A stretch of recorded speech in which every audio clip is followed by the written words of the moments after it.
మా ప్రభుత్వంలో అవకతవకలు ఉండవు. ఏది పడితే అది రాసి మంత్రుల్ని బద్నాం చేయొద్దు. వివరణ అడిగి రాయాలని రేవంత్ సూచన. కేంద్ర నిబంధనల ప్రకారమే టెండర్స్ ఆరోపణలు రావడంతో మళ్లీ టెండర్స్ కు ఆదేశించారు. సింగరేణి టెండర్ల వివాదంపై భట్టి స్పందన. మున్సిపల్ ఎన్నికలకు కాంగ్రెస్ సిద్ధం. పంచాయతీ ఎన్నికల్లో 66% గెలుచుకున్నాం. మున్సిపల్లో 80% పైగా గెలుస్తామన్న మల్లు రవి. సికింద్రాబాద్ అస్తిత్వాన్ని కాపాడుకుంటాం. కోర్టు అనుమతితో త్వరలో ర్యాలీ చేపడతాం. మాజీ మంత్రి తలసాని వ్యాఖ్యలు. దేశానికి దశ దిశ చూపించిన పార్టీ టీడీపీ. బాబాయిని చంపినంత ఈజీ కాదు రాజకీయాలు. చిల్లర రాజకీయాలను సహించనున్న చంద్రబాబు.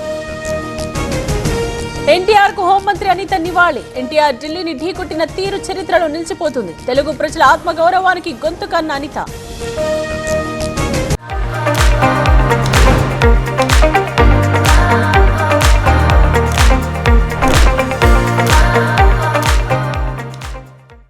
కాంగ్రెస్ బీజేపీ కుమ్మక్కయ్యాయి. మున్సిపల్ ఎన్నికల్లో కలిసి పనిచేయాలని చూస్తున్నారు. అందుకే ఒకరిపై ఒకరు పొగడ్తలన్న శ్రీనివాస్ గౌడ్. కాంగ్రెస్ బీఆర్ఎస్ ది బూతుల పంచాంగం. త్వరలో తెలంగాణ కర్ణాటకలో బీజేపీదే అధికారం. దేశమంతా కాషాయమయమవుతుందన్న రామచందర్. ఎంఐఎంతో మమ్మల్ని కలపొద్దు. ట్యాక్సులు కట్టేది మేం, ఎగ్గొట్టేది వాళ్లు. రంగారెడ్డిని కార్పొరేషన్ చేయాలన్న ఎంపీ కొండ.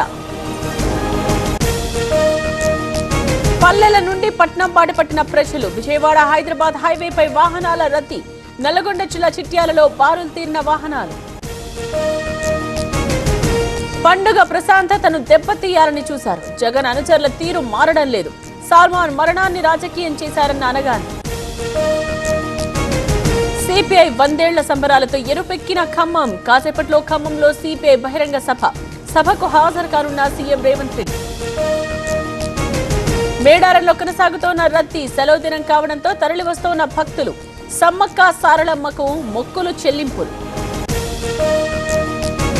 యాదగిరిగుట్టకు పోటెత్తిన భక్తులు. స్వామి దర్శనానికి 3 గంటల సమయం. భక్తులతో కిక్కిరిసిపోయిన క్యూ లైన్స్. ఢిల్లీ బాగ్డోగ్రా విమానానికి బాంబు బెదిరింపు. లక్నోలో ఇండిగో ప్లేన్ ఎమర్జెన్సీ ల్యాండింగ్. విమానం టాయిలెట్ లో దొరికిన బెదిరింపు నోట్. ఢిల్లీలో అంతర్రాష్ట్ర కార్ల చోరీ గుట్టు రట్టు. 3 అరెస్ట్ చేసిన క్రైమ్ బ్రాంచ్ పోలీసులు. నిందితుల నుండి 16 లగ్జరీ కార్స్ స్వాధీనం. అసోంలో కొనసాగుతోన్న ప్రధాని పర్యటన. 2 అమృత్ భారత్ రైళ్లను ప్రారంభించిన మోదీ. కాజిరంగా ఎలివేటెడ్ కారిడార్ కు భూమి పూజ. ఢిల్లీలో అంతర్జాతీయ డ్రగ్ రాకెట్ గుట్టు రట్టు. నైజీరియన్ ముఠాను అరెస్ట్ చేసిన పోలీసులు.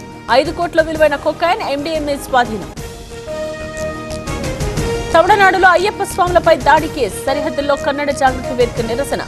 అత్తిబెల సరిహద్దు దిగ్బంధం. ఉత్తరాదిలో మరో వారం పాటు చలిగాలులు. జమ్మూ కాశ్మీర్లో అత్యల్ప ఉష్ణోగ్రతలు. పలుచోట్ల తేలికపాటి వర్షాలు పడే ఛాన్స్.